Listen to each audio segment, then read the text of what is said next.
नमस्कार दोस्तों। ईयर 2020 की एक ग्रैंड ओपनिंग। दोस्तों ईयर के स्टार्टिंग में ही अचानक कोरोना वायरस का हमला, फिर अचानक टिड्डियों का हमला, फिर साइक्लोन तूफान और एक चौथा बड़ा हादसा। दोस्तों हाल ही में 15 जून 2020 को गलवान घाटी में इंडिया के 20 सोल्जर शहीद हुए हैं। उसके बाद ये बात भी सामने आई कि 43 सोल्जर्स चाइना के भी शहीद हुए हैं। दोस्तों इस हादसे के बाद आप इस वीडियो में देख सकते हैं कि इंडियन लोग कैसे चाइना के प्रोडक्ट्स को बाइकआउट कर रहे हैं।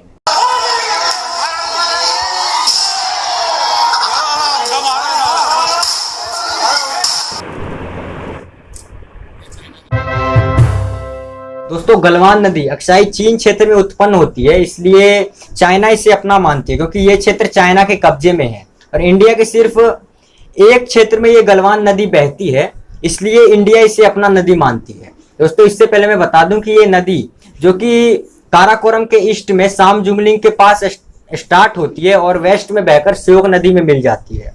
दोस्तों काराकोरम पर्वत से निकलने वाली साक्ष्यगाम नदी के दोनों ओर साक्ष्यगाम वादी फैला हुआ है, जिसे 1948 में पाकिस्तान ने कब्जा कर लिया था। उसके बाद कई सुझाव के बाद पाकिस्तान ने चाइना को ये जमीन वापस कर दी थी। आज भी दोस्तों पाकिस्तान और चाइना के जो ट्रेड होते हैं वो इसी काराकोरम हाईवे से होते हैं।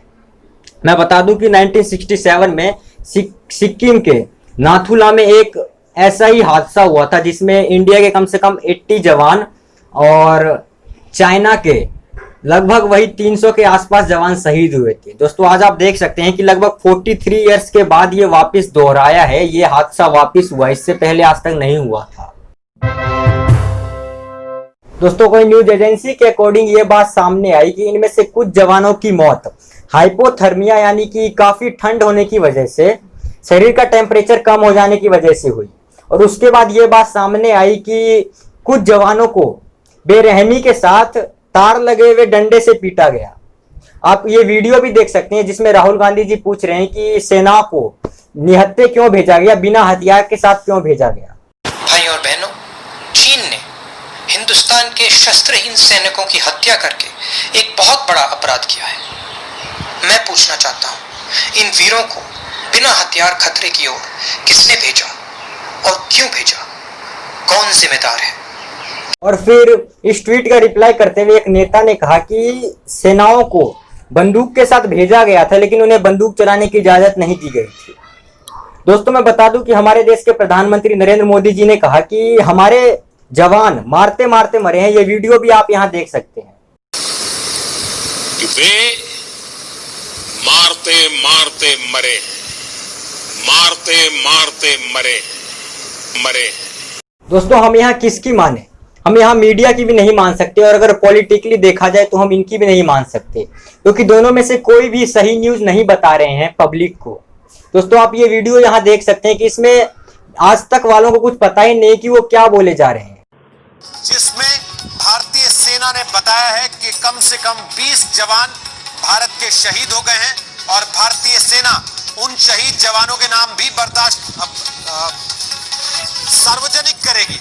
लेकिन चीन की इस हरकत को तो हमें यहाँ चाइना के प्रोडक्ट्स को बायकॉट करना बहुत जरूरी है क्योंकि चाइना सिर्फ इंडिया के साथ ही ये सब नहीं कर रहा। देखा जाए तो ताइवान के साथ भी चाइना यही सब कर रहा है जो इंडिया के साथ कर रहा है, क्योंकि चाइना के ताइवान के साथ भी यही सीमा को लेकर काफी विवादें उठती है और यही सब चाइना ताइवान के साथ भी कर रहा है। दोस्तों इसलिए हमें चाइना के प्रोडक्ट्स को बॉयकॉट करना बहुत जरूरी है क्योंकि हर कोई कंट्री ट्रेड किसी रीजन की वजह से ही करती है। क्योंकि फर्स्ट रीजन अगर देखा जाए, या तो वो सामान जो अवेलेबल नहीं है अपनी कंट्री में, या तो फिर वो सामान जो हमें दूसरी कंट्री में किसी कम प्राइस पे मिलती है। दोस्तों यही सिचुएशन इंडिया के साथ भी है। इंडिया को एक तो वो सामान इंडिया में अवेलेबल नहीं है और वही सामान इंडिया को चाइना में कम प्राइस पे मिलती है। तो अगर न्यूज के अकॉर्डिंग देखा जाए तो वर्ल्ड ट्रेड ऑर्गेनाइजेशन WTO भी परेशान है चाइना से, क्योंकि WTO के साथ भी चाइना के बहुत सारे कंट्रोवर्सीज हैं। यही नहीं दोस्तों, इसके बाद यूएस ने भी चाइना के खिलाफ एक ट्रेड वॉर की अनाउंसमेंट की थी। दोस्तों यहाँ अगर देखा जाए तो हैशटैग बाइकआउट चाइना या फिर टीवी फोड़ने से, खिलौने फोड़ने से, या फिर अपोजिशन पार्टी एक दूसरे को ब्लेम कर रही है, मीडिया डिबेट कर रही है, ये सब करने से यहाँ कुछ नहीं होने वाला। इंडिया को एक नेक्स्ट लेवल पे सोचना होगा, कुछ हटके करना होगा इंडिया को। तो अच्छी बात तो ये है कि चाइना के और भी कंट्रीज के साथ कंट्रोवर्सीज रहे हैं, जैसे कि अगर देखा जाए तो यूएस, श्रीलंका, ऑस्ट्रेलिया, इनके साथ चाइना के बहुत सारे कंट्रोवर्सीज रहे हैं। अगर इंडिया इन कंट्रीज की अगर हेल्प ले तो ये सब एक साथ मिलकर इस चाइना के प्रोडक्ट्स को बॉयकॉट कर सकती है। ये इंडिया के लिए ज्यादा बेटर रहेगा दोस्तों उम्मीद करता हूँ ये वीडियो आपको काफी इंफॉर्मेटिव लगेगी। इसे आगे तक शेयर करें और हमें सपोर्ट करने के लिए चैनल को सब्सक्राइब करें। धन्यवाद, मिलते हैं अगले वीडियो।